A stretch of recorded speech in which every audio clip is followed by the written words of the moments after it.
The day is finally upon us, as the long-awaited Honkai Star Rail 3.6 beta is now here, and with it, March 7th's internationally wanted alter ego. Now before we start, I want to be very clear here.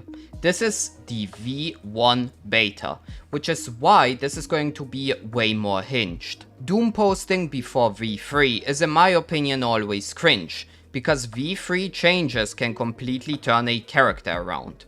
And yes, you can go away with your recency bias and Ceridra example, she's a special need child. But we are still going to go through the kit. I'm going to still give my for now relaxed opinion and what I think should be the direction of the future upcoming changes. So let's start off with her kit. Evernight is an Ice Remembrance HP scaling sub-DPS, whose main way of damage is collecting stacks called Memoria and sending her jellyfish called Eve to do a kamikaze attack after having at least 16 Memoria, while passively granting allies and herself a lot of different buffs. Going into detail, it works like this. With either her technique, her skill, or her ult, March will summon the jellyfish Eve, who will squirt at enemies as its attack, dealing Ceridra levels of damage in the process. From here on, March can collect Memoria from the following things. 2 Memoria when using her skill. This amount will actually be increased by 12 if March is in her war criminal state. More on that later. 2 Memoria when Eve or Evernight lose HP. 1 Memoria when Evernight or an ally Memosprite attack. And 1 Memoria when Eve squirts on the enemy. Memoria does not have a cap. Once Evernight has at least 16 Memoria, Eve will immediately take action and will explode in the enemy's face, resulting in a massive explosion that reduces Eve's HP to 0 and consumes all Memoria.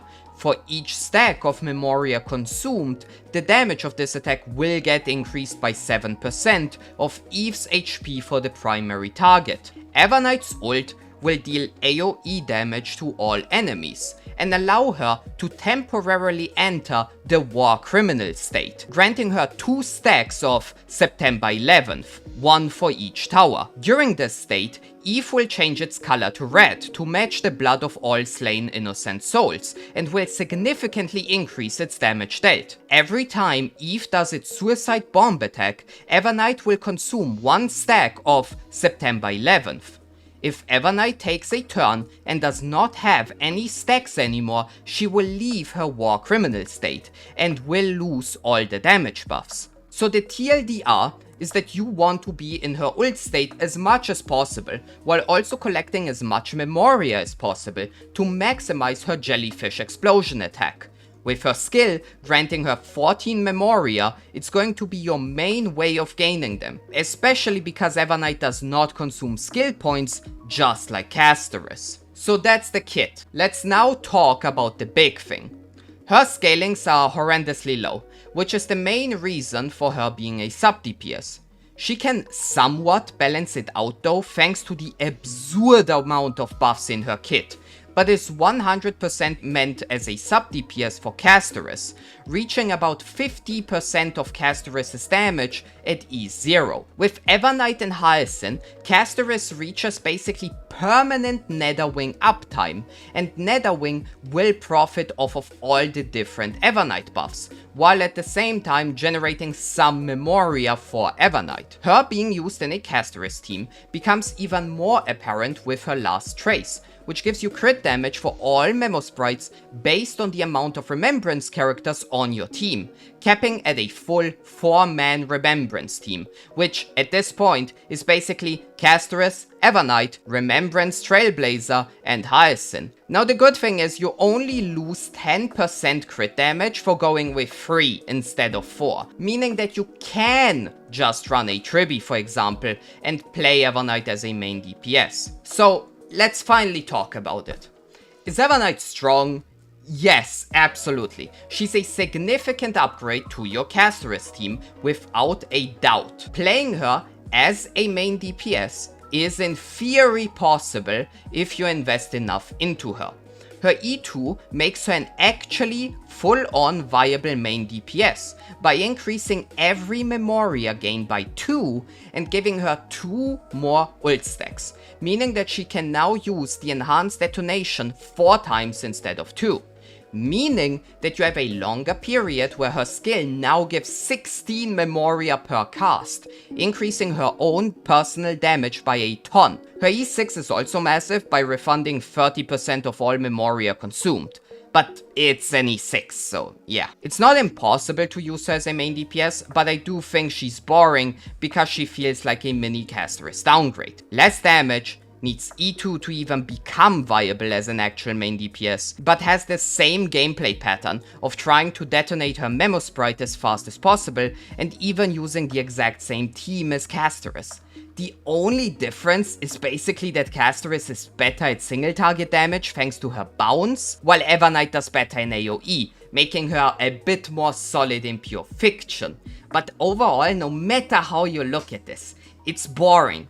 And considering that we are not talking here about some random ass character, but the very first 5-star March 7th, it does definitely leave the taste of semen in my mouth for sure. She in itself at E0 is just so expensive, it actually hurts. Her damage is locked behind her E2, and she's hard tied to the greedy cash grab path that you know will probably never get support again after Emphorius ends. So she in a way is more or less a Casterus slave as of right now. We sure still have Cyrene of course, who will be Remembrance and a support as well. So there is hope there. But I have a hard time seeing why you would ever pick Evernight over Casterus as your main DPS. Because they are just super similar, and Evernight will basically always either be tied to Casterus or stand in her shadow, unless Cyrene not only ends up being the perfect tailor-made support for Evernight, but also deploys a territory, making her unusable with Casterus. I have the full-on opinion that a 5-star March 7th should always be either a support or a main DPS, but never a sub-DPS.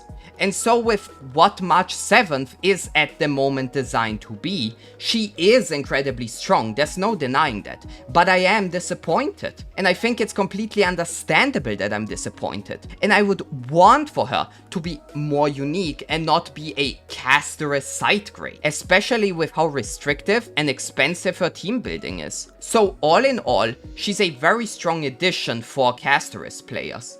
But that's basically about it. Unless you really like her and want to vertically invest, because at least her Eidolons are actually very strong.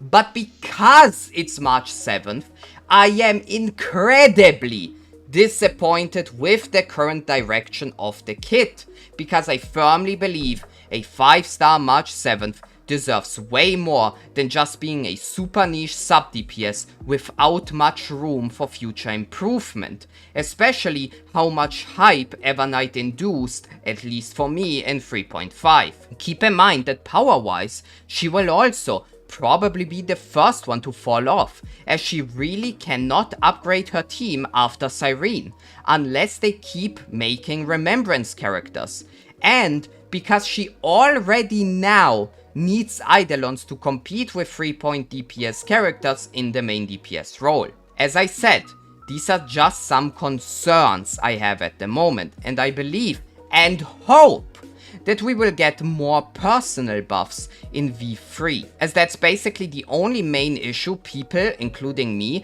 are having with her at the moment. And I do think that Evernight definitely deserves to be more flexible and have way more personal budget if they really want to make her as restrictive and basically force her to always run a triple Remembrance team. I will of course keep a close eye on the beta, but for now, those are my first impressions and opinion. Let me know what you think, whether you agree or disagree, what kind of changes you would like to see in this beta. We will see each other with way more emotions and hopefully less ranting in V3, and I will hopefully see you tomorrow when it's done Hung's turn. Bye bye.